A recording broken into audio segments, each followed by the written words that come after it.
I spent the summer alone in the Mount Pilchuck Lookout, which sits about 5,000 feet above Granite Falls. That's in Washington. North Cascades, technically, though most people don't really care about the exact boundaries.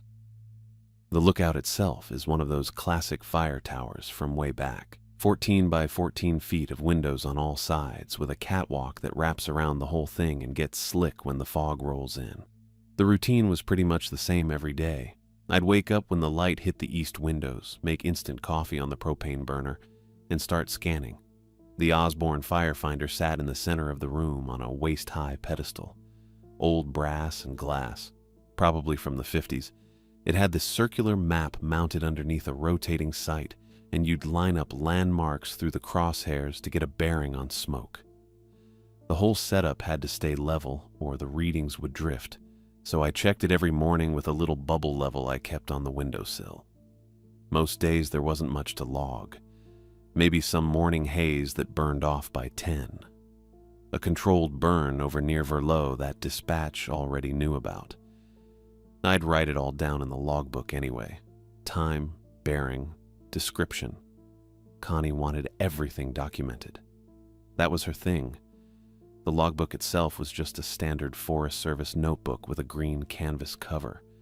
The pages had columns for date, time, azimuth, and notes. I tried to keep my handwriting neat, but after a while it all started to look the same. 0900? Clear?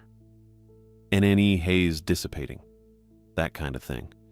Sometimes I'd add a temperature reading if I remembered to check the thermometer hanging outside the north window. The firefinder needed adjustments pretty regularly. The mountain shifted. Not a lot, but enough that the pedestal would settle a quarter inch one way or another and throw the whole instrument off. I'd gotten pretty good at shimming it with folded index cards. Not exactly professional, but it worked. I kept a stack of cards in the drawer under the map table for that exact reason. When I wasn't scanning or leveling, I cleaned. The windows collected dust and pollen faster than you'd think, and if you let it build up, you'd miss smoke in certain light. I went through a bottle of Windex every 2 weeks. The floor was worse. Grit from my boots, dead flies, pine needles that blew in whenever I opened the trapdoor to the ladder. I swept twice a day and it still felt grimy. The place was old. You could tell from the way the floorboards creaked in the same 3 spots no matter how carefully you stepped, and from the way the wind found gaps in the window seals and made this low whistle that got annoying around midnight. The propane heater worked, but it smelled faintly of rust and something else I couldn't quite place. I didn't use it much. Even in early summer, the nights stayed cool but not cold, and I had a decent sleeping bag. I kept my stuff minimal. Sleeping bag on the cot in the northwest corner. Duffel bag underneath with clothes. A milk crate next to the burner that held coffee, oatmeal packets, a few cans of soup, and a jar of peanut butter that was maybe half full. I had a cooler for perishables, but I didn't restock it often. The hike up from the trailhead was about 3 miles with decent elevation gain, and carrying anything heavy got old fast. The radio was my main link out. It sat on a shelf bolted to the east wall, a Motorola base station that ran off a battery I recharged with a small solar panel outside. The antenna was mounted on the roof. I kept the volume low during the day and turned it down even more at night, but I never shut it off completely. Forest Service protocol. Someone might need to reach me. Connie Bird checked in twice a day from the Darrington Ranger Station. Morning and evening, like clockwork. She'd key up, say my call sign, and wait for me to respond. Then she'd ask if I had anything to report, remind me to log it, and sign off. The whole exchange took maybe 90 seconds. She was good at her job. Professional. I got the sense she actually read the reports I radioed in, which was more than I could say for some of the other dispatchers I'd worked with in previous seasons. Connie had this way of repeating back key details to confirm she'd copied them right. Copy, Alex. Bearing 270, light haze, flagged as residual from yesterday's Verlot burn. That sound right? And I'd confirm, and that would be it. Her voice had this clipped efficiency to it, not unfriendly, just focused. She didn't do small talk on the radio, which I appreciated. Some dispatchers would try to chat about weather or trail conditions, and it always felt awkward because you knew other people were probably listening on the same channel. The one thing Connie always emphasized was documentation. Write it down, Alex. She must have said that a dozen times a week. At first I thought she was just being thorough, but after a while I realized it was probably habit from dealing with less reliable lookouts. I didn't take it personally. I wrote everything down anyway. Larry Shepard was on the same channel. He worked out of the ranger station too, though I think he spent most of his time on trail maintenance and vehicle runs. He had this habit of breaking in whenever he heard me on the radio, usually to make some comment about me being the guy in the glass box. "How's the view today, Alex?" he'd say. "See any Sasquatch?" Or, "You get lonely up there? I could send up a deck of cards." Stuff like that. Mostly harmless. I figured it was just his way of keeping things light. Larry had been with the Forest Service for something like 20 years, and he had that weathered, seen-it-all tone that came through even over a radio. I rolled with it. Sometimes I'd throw something back, "No Sasquatch, Larry, but I'll let you know," and he'd chuckle and sign off. I got the impression he thought lookout duty was kind of a waste, or at least boring compared to the work he did. Maybe it was. But I didn't mind the quiet. The voice that actually matched the pace of life up here was Nathan Patel. He manned the Green Mountain Lookout, which was maybe 15 miles northeast of me as the crow flies. We'd been on the same channel all summer, and after the first few weeks, we started having actual conversations instead of just the standard check-ins. Nathan read a lot. So did I. We'd trade book titles over the radio when things were slow, which was most of the time. He just finished something about the history of map-making and spent a whole evening telling me about it in these 5-minute bursts between other traffic on the channel. I'd recommended a couple of novels I'd brought up. One about a guy hiking the Pacific Crest Trail, another about commercial fishing in Alaska. Nathan said he'd add them to his list. We also compared notes on the trails around our respective peaks. He'd done some off-duty hiking around the Mountain Loop Highway and had opinions about which switchbacks were worth the climb. I'd been up Pilchuck enough times to know the best spots to refill water and which campsites got too much boot traffic. It was the kind of low-key shop talk that made the job feel a little less solitary. Nathan's voice was even and dry, with this faint thread of humor that came through when he described weird stuff he'd seen. Mostly birds. Once he spent 10 minutes talking about a hawk that kept landing on his catwalk railing and staring in at him through the window. Like it wanted something, he said. Just sat there. Judged me. I liked that he didn't try to make the work sound more dramatic than it was. A lot of people had this idea that being a fire lookout was romantic or adventurous, but really it was just a lot of waiting and looking and writing things down. Nathan got that. The calm routine was good. I needed it, honestly, but I wasn't stupid. The lookout was old, and the mountain could get unpredictable. Weather could turn fast. People got lost on the trails. There were animals, black bears mostly, but you'd hear about cougars now and then, and the tower itself was exposed. Lightning, high winds, that kind of thing, so I kept a flare gun stashed in the drawer of the map table. It was a standard orange plastic Orion, the kind boaters use. 3 flares in a Ziploc bag next to it. I'd checked it twice since arriving in June to make sure the firing pin wasn't corroded. It wasn't something I expected to use, just something I wanted nearby in case things went sideways. I didn't advertise that I had it. It wasn't exactly standard issue, and I didn't feel like explaining to Connie or Larry why I thought I needed it. It was just there. One of those quiet decisions you make when you're going to be alone on a mountain for 3 months. That baseline normal. Scanning, logging, talking to Connie and Nathan and putting up with Larry's jokes, keeping the firefinder level and the windows clean. That was what I leaned on. It made the days predictable, manageable. I knew what to expect when I woke up, and I knew what I'd be doing when the sun went down. The week rolled toward Tuesday like any other. Clear skies forecast. No smoke. The trail below me stayed quiet except for a few day hikers who made it to the summit and waved before heading back down. I logged everything, checked the fire finder, swept the floor, made coffee. Connie called in the morning, and again at 1800. Nathan checked in around midday to tell me about a book on alpine ecosystems he'd started. Larry made a crack about my tan lines. Tuesday night was supposed to be clear. I could already see the light starting to fade into that deep blue you get at altitude when there's no clouds to hold the color. I made a note in the log. 2000, clear. Visibility excellent. That was it. Just another evening in the lookout. I made ramen around 8:30, the same cup I'd been using all week, just rinsed it out and poured the boiling water over a brick of chicken flavor. Waited 3 minutes with the lid weighted down by my flashlight. That was dinner most nights. The baseball game was already in the 5th inning when I got it streaming on my phone. Mariners were down by 2.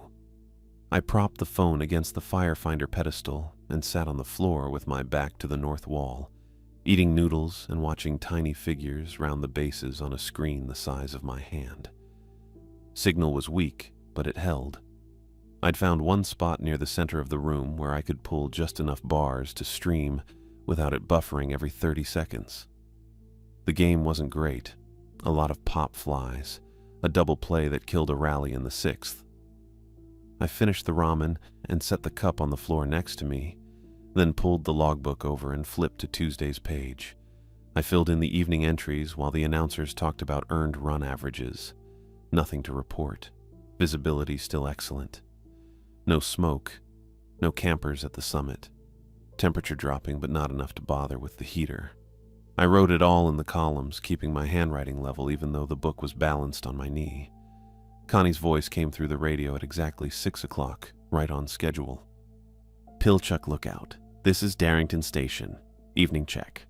I got up and crossed to the radio, leaving the game running on the floor. Darrington, this is Pilchuck. Go ahead. Evening, Alex. Quick weather update for tomorrow. High pressure holding through Thursday, clear skies, temps in the mid-70s at your elevation. Anything to report today? Negative, all clear. Logged the signal cut out. Not unusual. Sometimes the terrain did weird things to transmission, especially in the evening when temperatures shifted. I waited for it to come back. Instead, I got piano notes. Just 3 of them. Low, then high, then middle. Clean and steady, no static underneath. They played once, then again. Same sequence. Low, high, middle. I stood there with the mic in my hand, waiting for Connie to come back through. The notes kept going. 3rd loop, 4th. It sounded like someone practicing the same phrase over and over, the way you'd hear through an apartment wall. Deliberate. Patient. I didn't key up. Didn't seem like the kind of thing you interrupted. The notes stopped after the 6th or 7th loop. I'm not sure exactly. I'd stopped counting. Then a voice came through. Flat. No inflection at all. It read a string of numbers and letters without pausing between them. 4, 7, X, 9, 2, K, 8, 1, Q, 3, 6, M. That was it. The voice stopped. The radio went to static, then silent. I grabbed a pen from the table and flipped to a blank page in the back of the logbook. Wrote down what I'd heard, or as much as I could remember. 47X92K. Something with an 8. Q36M. I stared at what I'd written, trying to figure out if I'd gotten the order right. Probably close enough. Interference. Had to be. Maybe a number station bleeding over from some distant frequency, though I didn't know they still did that. Or some kind of emergency broadcast test that got routed wrong. I wrote interference next to the sequence and underlined it. Nathan's voice broke the silence before I could set the pen down. Darrington, this is Green Mountain. You copy that? Connie didn't answer. Nathan keyed up again. Pilchuck, you on? I picked up the mic. Green Mountain, Pilchuck. Yeah, I'm here. You get that sequence? The numbers? 47X9, 2K81Q36M, Nathan said. His voice was level but faster than usual. I wrote it down. Did you get the same thing? I looked at my notes. Yeah, same. Okay. He paused. I heard him breathe out. Okay, there's something else. You got a visual on the Sauk River Valley? I turned to the south window. I can see that direction. What am I looking for? Bright object. Really bright. Hanging maybe 2,000 feet over the valley floor, just east of the bend near Barlow Point. It's been there for 3 minutes, not moving. I leaned closer to the glass, trying to line up the geography in my head. The Sauk ran south of me, mostly hidden behind the ridge that dropped off from Pilchuck's west face. I could see part of the valley if I looked through the southwest corner, where the terrain opened up past the shoulder of the mountain. Dark ridge lines. That was all I got. The familiar black shapes of peaks and tree cover against the sky. Stars overhead, normal and steady. Nothing bright, nothing hanging. I don't see it, I said, but my angle's not great. I've got ridgeline in the way. It's there, Nathan said, dead still. Doesn't look like a flare or a helicopter. Too big, too bright. I pressed my forehead against the window, trying to shift my perspective another few degrees south. Didn't help. Just more ridgeline and the normal scatter of stars. Larry's voice crackled in before I could answer. Green Mountain. Darrington's probably dealing with some Navy drill out of Whidbey Island. They run exercises over the Sound and the valleys. Sometimes the signal gets weird. Wouldn't worry about it.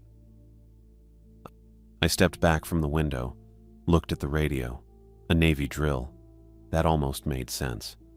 Whidbey Island Naval Air Station was maybe 50 miles west. They flew growlers out of there, big electronic warfare jets that could jam signals and mess with radar. I'd heard them before, distant and low, rattling the windows on their way to wherever they practiced.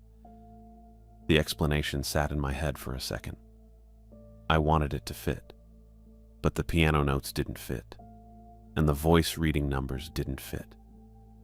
And Nathan seeing something bright and dead still over the valley didn't fit because Navy jets moved and made noise and didn't hang in one spot like a streetlight.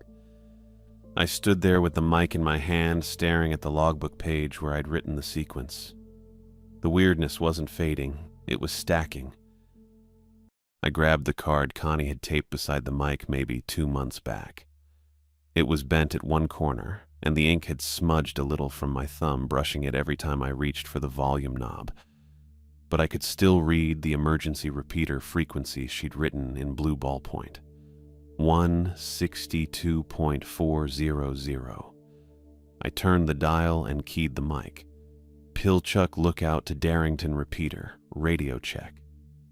Dead air, not static. Not the hiss you get when a frequency's open, but nobody's talking. Just nothing. I turned the squelch down in case I was clipping the signal, tried again. Pilchuck to repeater, do you copy? Still nothing. That hit worse than the piano tune. The tune was weird, sure, but dead air on the emergency frequency meant the repeater was down or I was too far outside whatever was still working. I switched back to the main channel and stood there holding the mic, staring at the card. Connie had written emergencies only, in all caps, under the frequency, then added a little dash and test monthly in smaller letters. I'd tested it 3 times since June. It had worked fine every time. I set the mic down and turned back toward the phone. The game was still going. Same half inning. Top of the 6th, 2 outs, runner on first.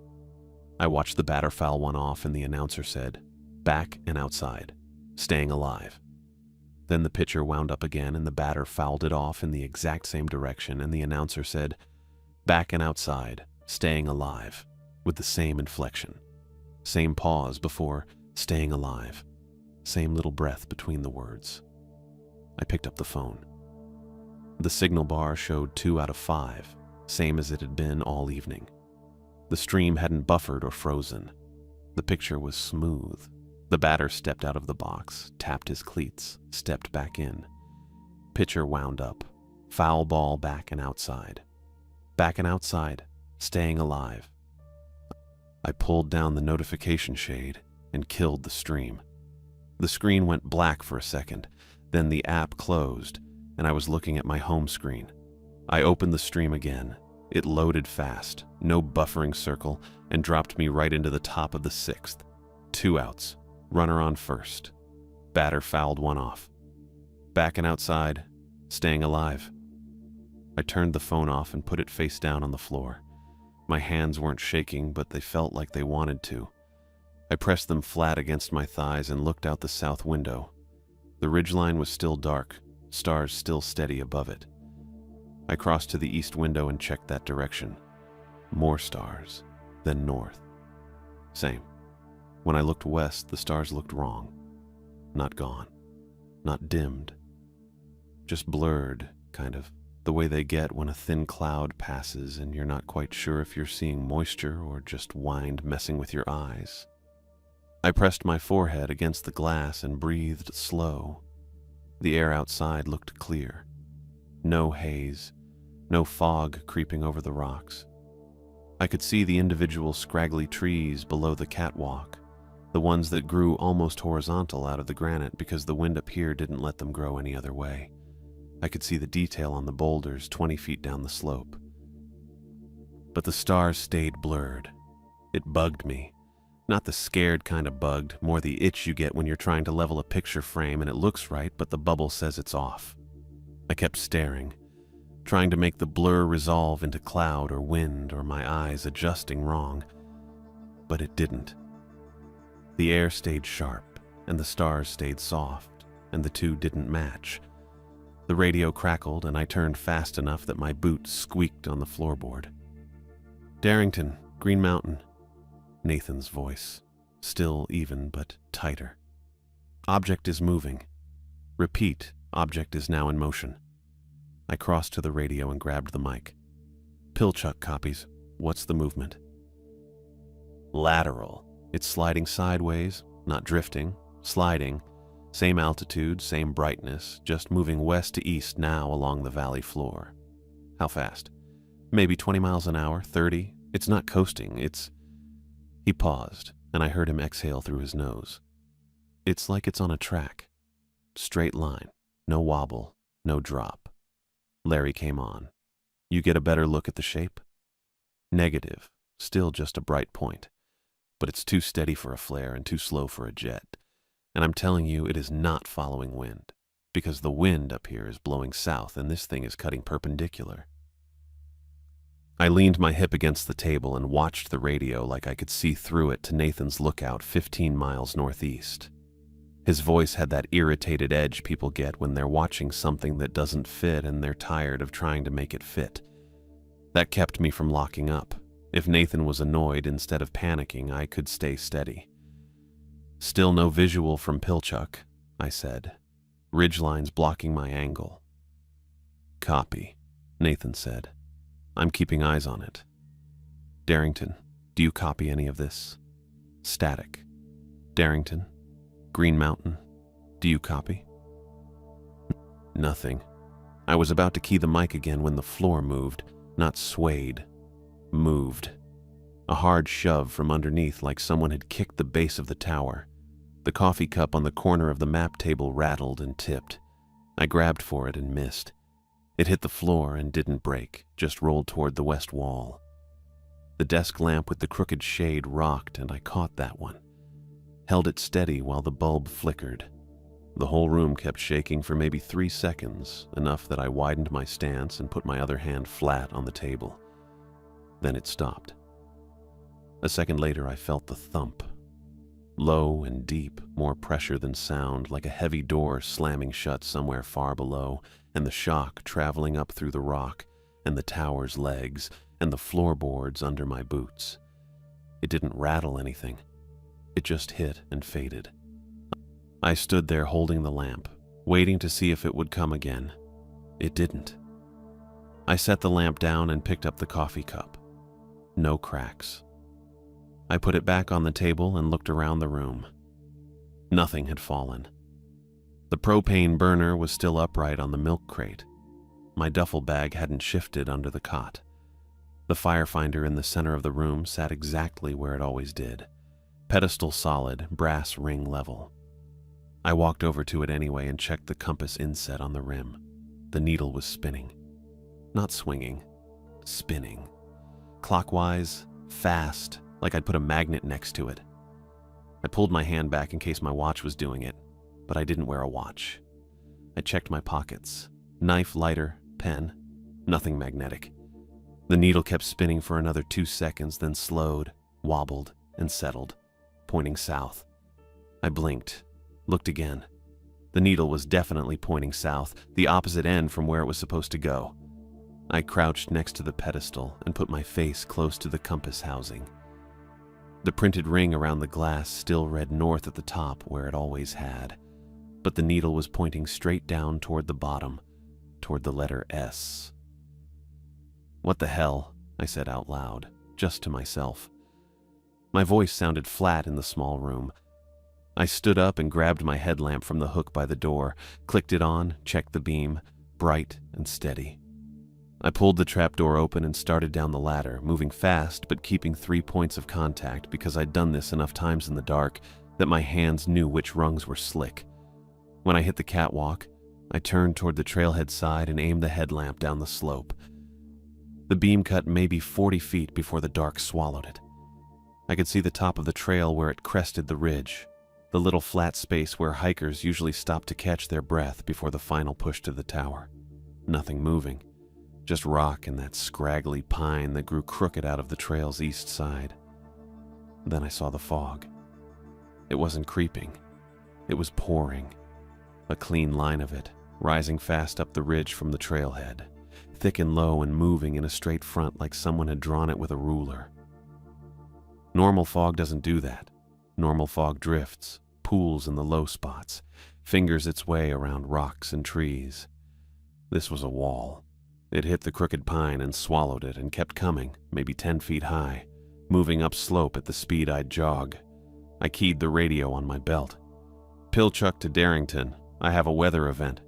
Fast fog front moving upslope from the trailhead. Visibility dropping fast. You want me to log this as..." I stopped because I was expecting Larry to cut in with some joke about me finally seeing Bigfoot or asking if I needed a flashlight. Instead, his voice came through serious and flat. "Pilchuck, stay inside. Copy?" "Copy," I said. "I'm on the catwalk. Fog's maybe 30 seconds out. Get in and shut the door. Now." I stared at the radio, then at the fog still coming. It had already covered the flat space and was climbing past the first switchback. The edge of it looked sharp enough to cut. "Copy that," I said. I turned and went back up the ladder. The radio crackled again and Connie's voice came through. Different this time. Tighter. "Pilchuck, Darrington Station." I grabbed the mic. "Go ahead." "County alert" just came through on the station computer. She paused and I heard something shuffle on her end. Paper, maybe. Or a mouse click. "All Forest Service staff are to shelter in place until contacted by federal officials." I didn't say anything right away. I looked at the mic in my hand and tried to figure out what that meant. "Copy that," I said. "Is this fire related?" "Negative. It's not a fire." "Then what?" "I don't have additional information, Alex. The directive says shelter in place. That means stay where you are. Don't leave the lookout. Log everything you see and wait for contact." Her voice had that clipped edge she got when she was reading straight from a script. She wasn't guessing. She was repeating exactly what someone told her to say. "Understood," I said. "Pilchuck will comply. Confirm you have adequate supplies." I glanced at the milk crate. Instant coffee, 4 soup cans, oatmeal packets, peanut butter jar with maybe 3 tablespoons left, water jugs under the cot, 1 full and 1 half. Affirmative. I'm good for a few days. Copy. Darrington out. The line went quiet, but I kept holding the mic. Shelter in place. Federal officials. I turned the words over and they didn't get clearer. I'd heard that phrase before during wildfire evacuations. and when they thought someone planted a device near the visitor center in 2021. But Connie said it wasn't a fire, and the county didn't issue alerts for random drills. Larry's voice cut in before I could set the mic down. Yeah, that's not going to work for me. I heard an engine rev in the background. Truck engine. His truck. Connie came back immediately. Larry, the directive applies to all staff. I'm off the clock, Connie, and I'm already on the access road. Larry, radio reports aren't enough. I'm driving up to get eyes on Pilchuck. Should be there in 20. You are not authorized. Alex, you hear anything else weird, you let me know. I'll be at the trailhead soon. The engine noise grew louder and then his mic cut out. Connie's voice came back, flatter this time. Larry, return to the station. That's an order. Static. Larry, do you copy? Nothing. I set the mic down and rubbed my face. Larry was stubborn but not reckless. If he was driving up, it meant he thought something was actually wrong, which didn't make me feel better. I turned back toward the center of the room and my eyes landed on the NOAA weather radio shoved under the east shelf. It was old, the kind with the yellow casing and the hand crank on the side because the battery compartment didn't close anymore. I'd used it maybe twice all summer just to make sure it worked. I pulled it out and set it on the map table. Dust came off the casing and stuck to my fingers. I wiped my hand on my pants and turned the crank. It made a grinding noise and the little charging light blinked red, then orange, then green. I flipped the power switch. Static came through, same as any weather radio. I turned the dial slowly, passing through dead air and bursts of white noise until I hit the standard NOAA frequency for this region. The piano notes started immediately. Same 3 notes, low, high, middle, but slower this time, stretched out. And underneath them was something else. A hum maybe, or a vibration that made the small speaker rattle. The notes didn't sound clean anymore. They sounded distorted. Wrong. I reached for the dial to turn it off and the notes stopped. The flat voice came next. 48.132 minus 121.476. Coordinates. I grabbed the pen from the table and flipped the logbook to the page where I'd written the earlier sequence. I wrote the numbers down as the voice repeated them. 48.132 minus 121.476. Then silence, then static. I stared at the coordinates and something in my chest went tight. I didn't need to check the map. I knew this area. 48 degrees north, 121 west. That was right here. Cascade Range, and those specific decimals put it somewhere close. I pulled the laminated Forest Service map from the drawer and unfolded it across the table. My finger traced the latitude line, then the longitude. The coordinates landed just east of here. Green Mountain, Nathan's Lookout. I looked up at the radio on the shelf. The main channel was still open, still transmitting low static. But Nathan hadn't said anything since he reported the object moving. I crossed to the radio and picked up the mic. Pilchuck to Green Mountain. Nathan, do you copy? Static. Green Mountain, this is Pilchuck. Radio check. Nothing. I was about to call again when the channel keyed up. I heard the squelch break, and then a wet clicking sound. Not fast, slow and uneven. Click, pause, click, click. Pause, click, and under it, something else. A strained sound, tight and irregular. I couldn't place it. It didn't sound like breathing exactly, more like air being pushed through something narrow. Nathan? The clicking stopped. I waited. The channel stayed open. I could tell because the static had that faint, hollow quality it got when someone was transmitting. Green Mountain. I need a status check. The strained sound came again, sharper this time. Then it cut off and Nathan's voice came through. Green Mountain, all clear. I blinked. His voice sounded normal, calm, maybe a little flat but not wrong. Copy. What's your status on the object? No object. Skies are clear. Visibility excellent.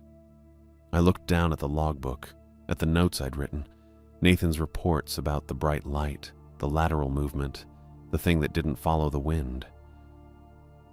Nathan, you reported an object in motion approximately 5 minutes ago. Negative, Pilchuck. No unusual activity. Conditions normal. I held the mic and didn't say anything. His words were fine, procedural, exactly what you'd say during a routine check. But they didn't match. They didn't match what he'd just told me, and they didn't match the wet clicking I'd heard seconds before he spoke. Copy that, I said slowly. Pilchuck out. I set the mic down and wrote in the logbook. 2037. Nathan reports clear skies, contradicts earlier sighting. Audio anomaly before transmission, clicking, irregular breathing. I underlined contradicts twice. When I looked up, the west window was darker, not night dark. Something else.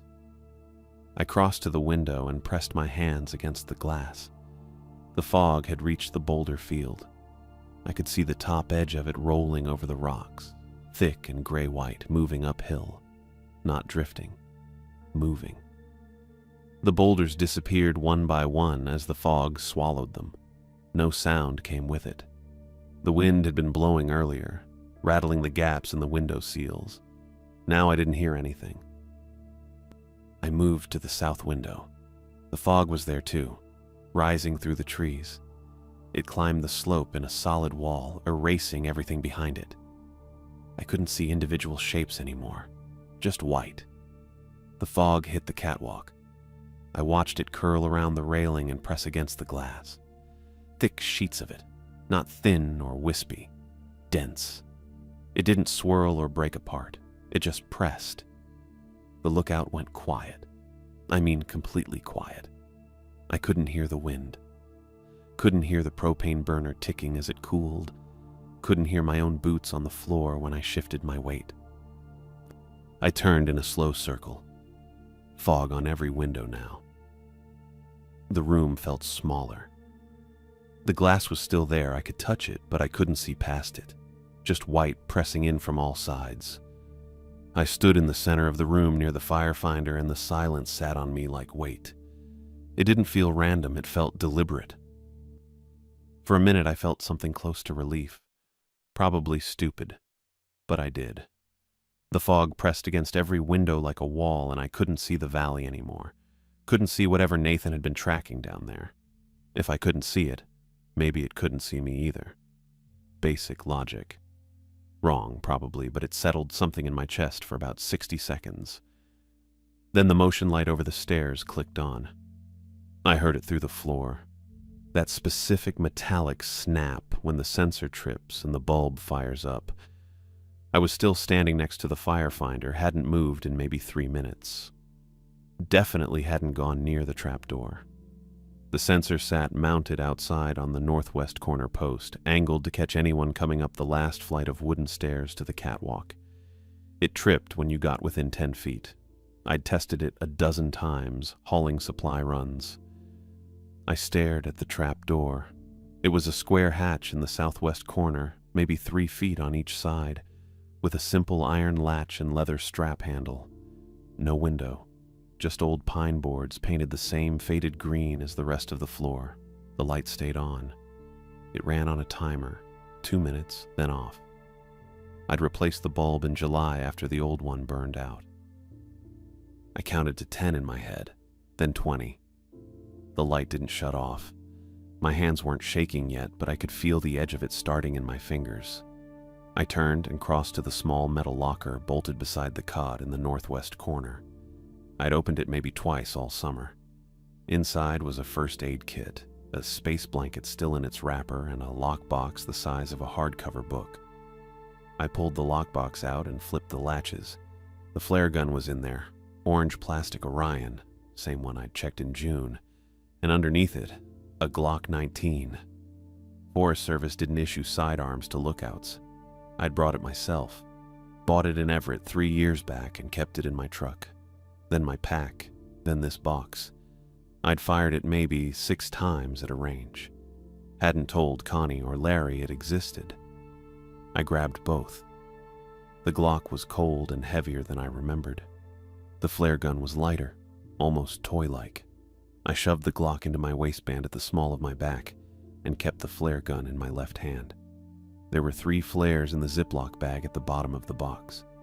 I stuffed the bag in my jacket pocket. The motion light was still on. I could hear the faint hum of it through the wall now that I was listening. I looked around for something to block the hatch. The map table was bolted down. The cot was just a folding frame with a thin mattress. The firefinder weighed maybe 80 pounds, and I wasn't about to shove the only irreplaceable piece of equipment in the room. There was a wooden bench under the south window. 4 feet long, pine, solid enough. I'd been using it to stack books and the NOAA radio. I swept everything off onto the floor. Radio clattered, 2 paperbacks skidded toward the cot, and dragged the bench across the room. It scraped loud against the floorboards. I planted it across the trapdoor hatch and stepped back. It wasn't much. Wouldn't stop a person if they really wanted in. But it was something. I stood there breathing, flare gun in one hand, waiting for the motion light to click off. It didn't. Then I saw the streaks. They started on the south window. Long, dragging smears across the glass, pale against the fog outside. They moved slow. Didn't appear all at once. I watched them form, like something was pressing against the pane and pulling downward. They looked like handprints, same kind of shape, fingers spread, palm wide, except they were too high. The south window started at waist height and ran almost to the ceiling. These streaks began near the top edge of the glass, 7 feet up, and dragged down maybe 2 feet before stopping. And there were too many. I counted 5 on the south window, then 3 more on the southwest corner pane, then 2 on the west window. I turned in place, watching them appear. East window, 4 streaks high and dragging down. North window, 6 streaks, same pattern. They didn't wipe the fog away. They just left trails in the condensation on the outside of the glass, thin and uneven, like something was testing the surface. The catwalk ran all the way around the lookout, 3 feet wide, wooden railing, open to the air. If someone was out there making those marks, I would have heard boots on the planks. The catwalk creaked. It always creaked. I heard it every time I went out to check the solar panel or sweep pine needles off the steps. I didn't hear anything, just the hum of the motion light. And then, under that, a new sound, metal clinking. It came from below the hatch, soft, rhythmic. Clink, pause, clink, pause, clink. I knew that sound. It was the noise the stair railing made when you gripped it climbing up. The railing was iron pipe bolted into the posts every 6 feet, and the bolts had loosened over the years. When you put weight on the rail, it shifted just enough to tap the bolt heads against the brackets. Clink. Someone was on the stairs. I crossed back to the hatch and stood next to the bench, flare gun still in my left hand. I didn't pull the Glock yet. My right hand hovered near my back waistband. Clink. Pause. Clink. Pause. It was slow, methodical, like someone testing each step before committing their weight, or listening between steps. I thought about calling out, decided against it. If it was a person, they already knew I was here. The light was on inside, the windows glowed. If it wasn't a person. I didn't finish that thought. Clink, pause, clink. The bench sat solid across the hatch. I could see the iron latch through the gap between the bench slats. It was still horizontal, locked position. The radio squelched. I turned fast, almost tripped over my own boots. The Motorola on the east shelf crackled with static, then Connie's voice came through. "Attention all field personnel. This is Darrington Station, relaying federal directive." Her voice sounded wrong, flat, no inflection. She always had this careful cadence when she talked on the radio, clipped and professional, but it still sounded like a person. This didn't. Shelter-in-place order remains active. Any personnel leaving designated posts will be treated as a threat to operational security. Compliance is mandatory. Repeat, any personnel leaving designated posts will be treated as a threat. I stared at the radio. She didn't say my name. Didn't say Pilchuck or Alex or even Lookout 7. Just field personnel, like she was reading from a card, like someone had handed her a script and told her to repeat it exactly. Darrington Station out. The radio went silent. I waited for her to come back on, to add something, to sound like Connie. She didn't. The clinking had stopped. I turned back toward the hatch. The bench was still in place. The latch was still horizontal. I couldn't hear anything from the stairs. No boots, no breathing, no railing shift, complete silence. I counted to 10, then 20. My hand drifted to the Glock, and I pulled it out, kept it low at my side. Safety off. Finger outside the trigger guard. The bench moved. Not fast. Not like someone shoved it. It just slid, smooth and slow, across the floorboards, east to west, steady, like someone was pushing it with both hands, patient, no hurry, except no one was touching it. I stepped back. The bench kept sliding. It cleared the hatch by 6 inches, then a foot, then 2 feet. It didn't stop until it hit the west wall with a soft thump. The trapdoor latch was still locked. I raised the Glock, aimed at the hatch. My hands were shaking now, not much, but enough that the sight wobbled. I tightened my grip. Didn't help. I couldn't shoot through the door. I knew that, even if I wanted to, even if something was down there. I didn't know what I was aiming at. Could be Larry. Could be another ranger. Could be nothing. Could be something. I kept the Glock trained on the hatch and didn't move. The No AA radio turned itself on. I heard the click from across the room, the little yellow weather radio on the floor where I'd swept it off the bench. It hadn't been on. I hadn't touched the dial. The crank was still, no one winding it. The speaker crackled. Then the piano notes played, same 3-note sequence. Low, high, middle, slow and distorted, with that underlying hum that rattled the cheap plastic speaker. The notes looped. 5 times. 6. I lost count. They stopped. Static. Then a voice came through, familiar, rough and dry, with that teasing drawl I'd heard 100 times over the past 3 months. "Hey, Alex, it's Larry. I'm at the gate. Can you pop it open for me?" I didn't move, didn't lower the Glock. The gate was 4 miles down the access road. There was no intercom, no remote, no way to pop it open from the lookout. Larry knew that. The gate doesn't lock. That hit me standing there with the Glock aimed at the trapdoor. The station gate 4 miles down the access road has a chain and a padlock, but the padlock's been broken since at least July. I've driven through it 3 times. You just push the gate and it swings open. Connie knows. Larry knows. Everyone knows. And Larry had said he was still driving, not at the gate. Driving. The air in the lookout shifted. Hard to describe. Like when you're in a room and someone walks up behind you but you haven't heard them yet. You just know the space changed. The windows fogged from the inside. All of them at once. Condensation formed on the glass in a sheet, thick and white, crawling from the edges inward. I wasn't breathing hard. The propane burner was off. The temperature hadn't dropped, but moisture spread across every pane like something was standing between me and the glass, exhaling. I turned. The catwalk door was easing inward, not fast, slow, smooth. The latch was horizontal, locked position, but the door was opening anyway, hinge creaking in that specific way it does when you push from the outside. I didn't think. Just raised the flare gun and fired.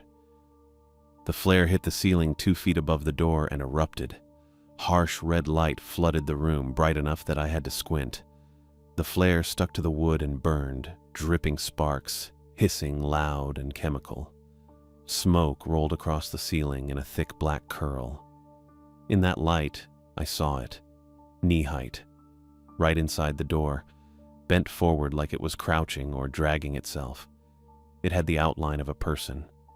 I could see where the shoulders were, where the head was, the suggestion of arms. But there was no solid surface. It looked like smoke packed into a body, dense enough to hold a shape but not dense enough to be real.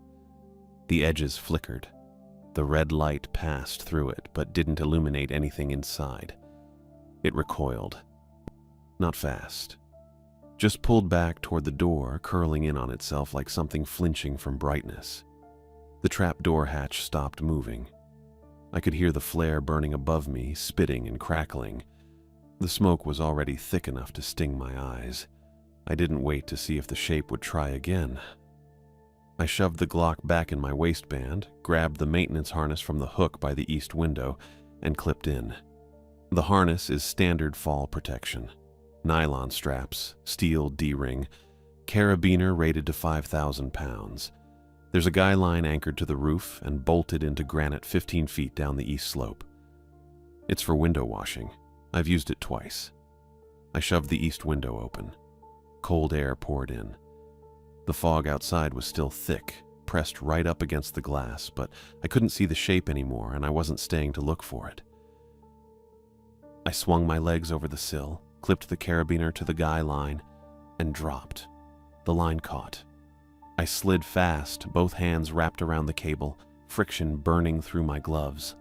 The ground came up in a rush and I hit fir branches hard, arms up to protect my face.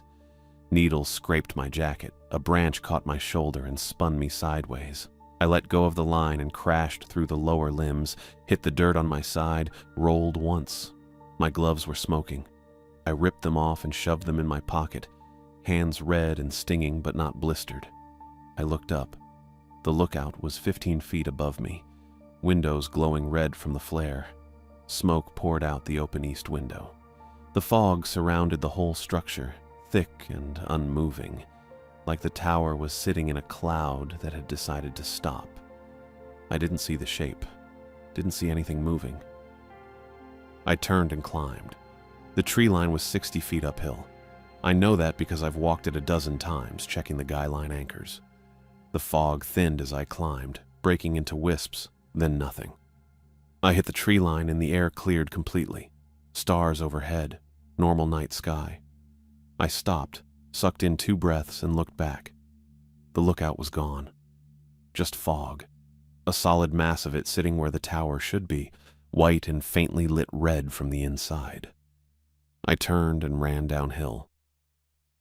There's a seasonal creek that cuts through the rocks south of the lookout.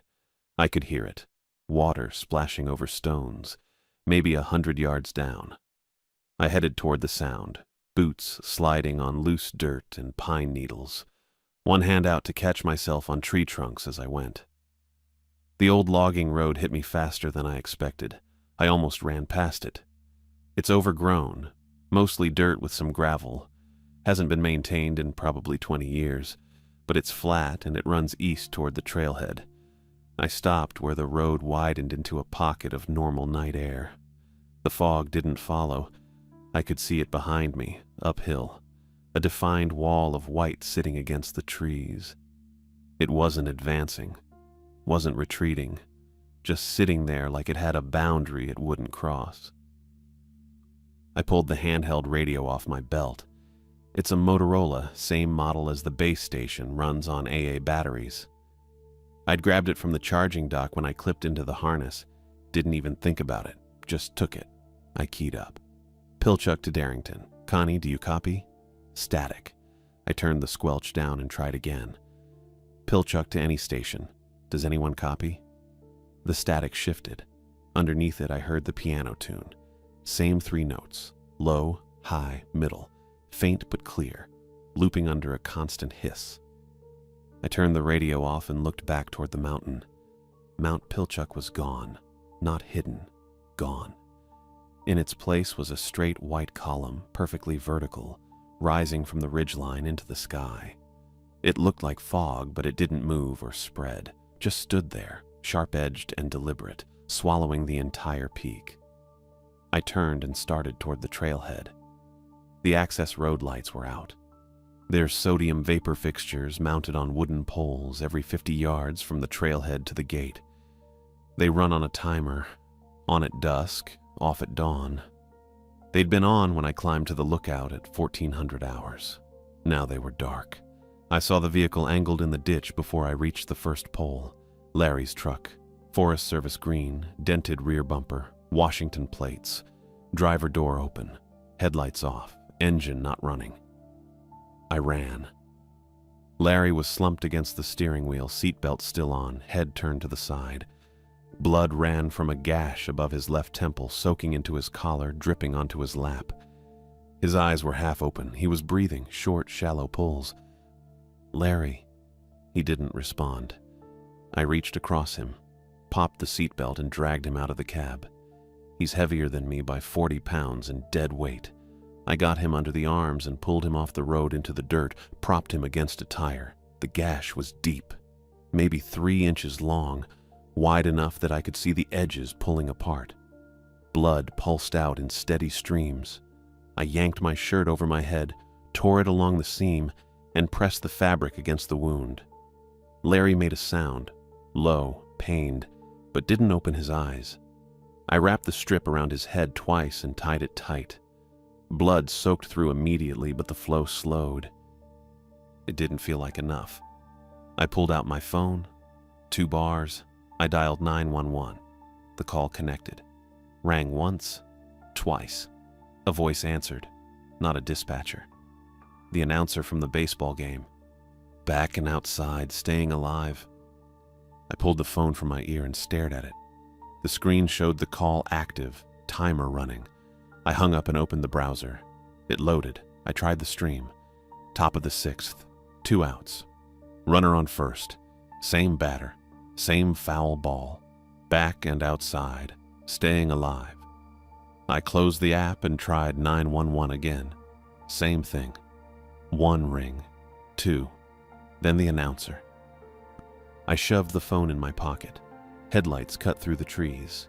2 vehicles. The first was a marked county cruiser, white with a light bar.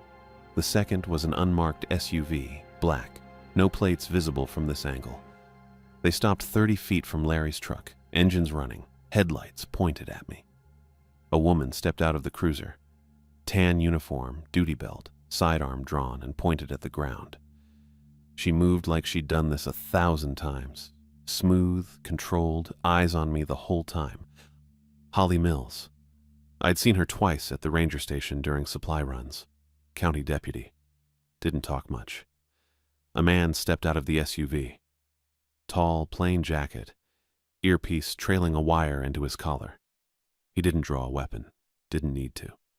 He had the posture of someone who expected compliance. Ashton Daniels. I didn't know the name yet. Learned it later. I raised my hands. Empty. Palms out. He's hurt. I pointed at Larry. Head wound. He needs medical. Holly kept her weapon on me.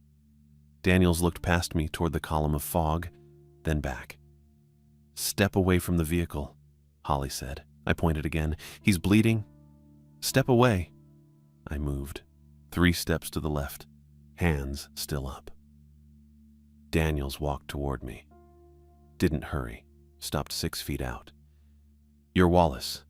Pilchuck Lookout. Yeah. You were ordered to shelter in place. Something's wrong up there. I turned and pointed at the column. That's not normal fog. The radio's compromised. Transmissions are... Where are your weapons? I froze. Holly moved in from the side, weapon raised now, aimed center mass. He's armed, Daniel said, calm, flat. I didn't move. Glock, small of my back, flare gun in my jacket. Down on the ground, face down, hands behind your head. I went down, dirt against my cheek, hands laced behind my skull. Holly pulled the Glock first, then the flare gun, then the Ziploc with the remaining flares. She stepped back and Daniels crouched beside me. You're being detained under the federal shelter directive. Do you understand? Larry needs... Do you understand? Yes. Daniels stood and spoke into his wrist. Medical support to Access Road 1 mile below Pilchuck Trailhead. Head trauma, immediate. He looked at Holly. Secure him. Holly zip-tied my wrists behind my back. Not tight enough to cut off circulation, but close. Daniels walked to Larry, crouched, checked his pulse, lifted one eyelid. He stood and spoke into his wrist again. Victim unresponsive. Possible concussion. Expedite transport. I turned my head. He was driving up. He said he was coming to the lookout. The radio, someone used his voice, but it wasn't him. It was after he stopped transmitting. It knew things it shouldn't know, but it got the gate wrong. Daniels looked at me. The log. Where is it? What? Your duty log. The notebook. Where is it? I stared at him. In the lookout. You didn't bring it down? I was running from... I stopped, tried again. There was something inside. It came through the door. I saw it in the flare light. It wasn't solid, but it had a shape.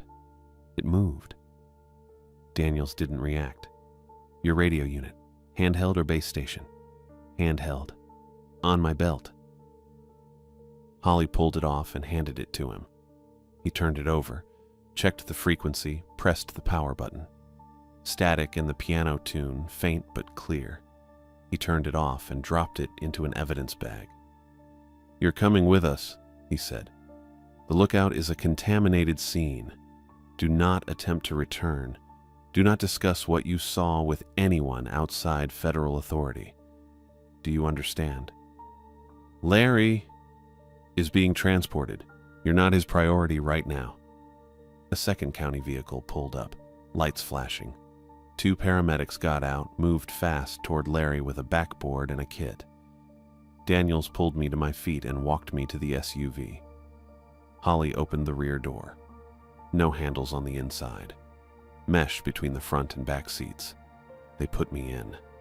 Through the window, I watched the paramedics strap Larry onto the board, lift him into the county vehicle. His head lolled to the side. Blood had soaked through the makeshift bandage and run down his neck. Holly got in the driver's seat. Daniels took the passenger side. The engine started. I heard it then, faint, through the closed windows, the piano tune. 3 notes, low, high, middle. I turned and looked back.